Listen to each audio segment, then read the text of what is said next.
কিছু কিছু রান্না আছে না, যেটা চাইলেও কিন্তু ভোলা যায় না। আজকের রান্নাটা ঠিক তেমনই। রান্নাটা যদি একবার ট্রাই করেন, আমি নিশ্চিত আপনার বাড়িতে যারাই খাবে তারা বারবার বানানোর জন্য অনুরোধ করবে। তাই দেরি না করে মনোযোগ সহকারে দেখুন সম্পূর্ণ ভিডিওটা।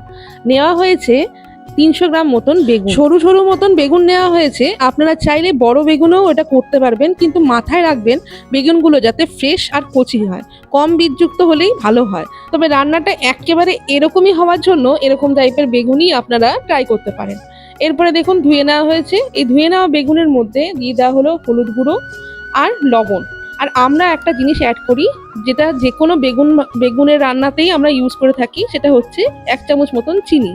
চিনি দিলে বেগুন ভাজা বলুন বা বেগুনের যে কোনো রান্না বলুন, সেটা স্বাদ কিন্তু 4 গুণ মতন বেড়ে যায়।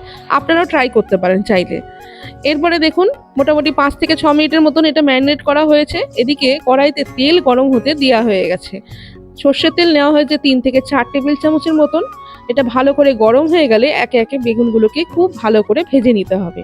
লাল করে ভাজা কিন্তু আবশ্যক, যেমন বেগুন ভাজা হয় ঠিক তেমনই বেগুনগুলোকে ভেজে নিতে হবে। আমরা এত বছর ধরে রান্নার ভিডিও বানাই, খুব কমই অ্যাপ্রিসিয়েশন পেয়েছি।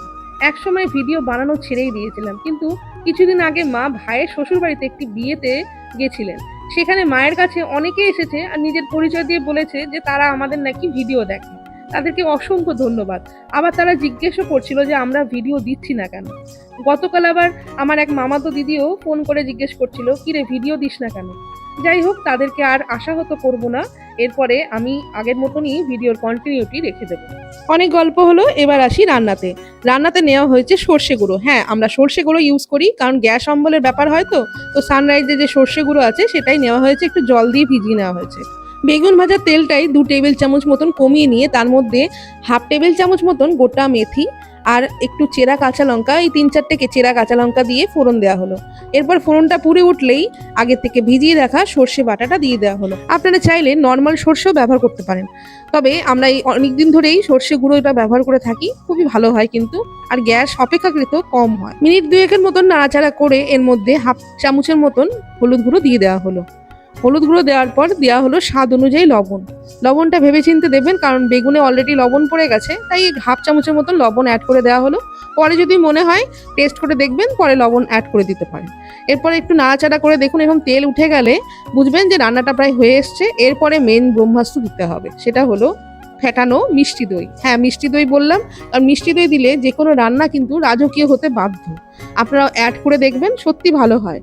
মোটামুটি এরকম করে নাড়াচাড়া করে ওই 30 সেকেন্ড 40 সেকেন্ডের মতো নাড়াচাড়া করা হলো। এরপর আগের থেকে ভেজে রাখা বেগুনগুলো দিয়ে দেওয়া হলো। হ্যাঁ, ভিডিও করা হয়নি, অনেক দিনের অভ্যাসটা ছেড়ে গেছে। মাঝখানে যে ভিডিও অন করতে হয় বেগুন ছাড়ার সময়, সেটাই আর করা হয়নি। যাই হোক, এই অনিচ্ছাকৃত ভুলের জন্য আমাকে ক্ষমা করে দেবেন। এরপরে ধনেপাতা দিয়ে দেওয়া হলো।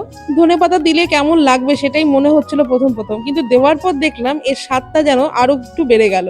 যাই হোক, ধনেপাতা দিয়ে ভালো করে নাড়াচাড়া করে, মানে হালকা হাতে নাড়াচাড়া করে গরম গরম ভাতের সাথে পরিবেশন করুন বেগুনের পাতুরি। আমরা যদিও পাতুরি কড়াইতে রান্না করি, তাই এই রান্নাটার নামও আমরা বেগুনের পাতুরি রাখা।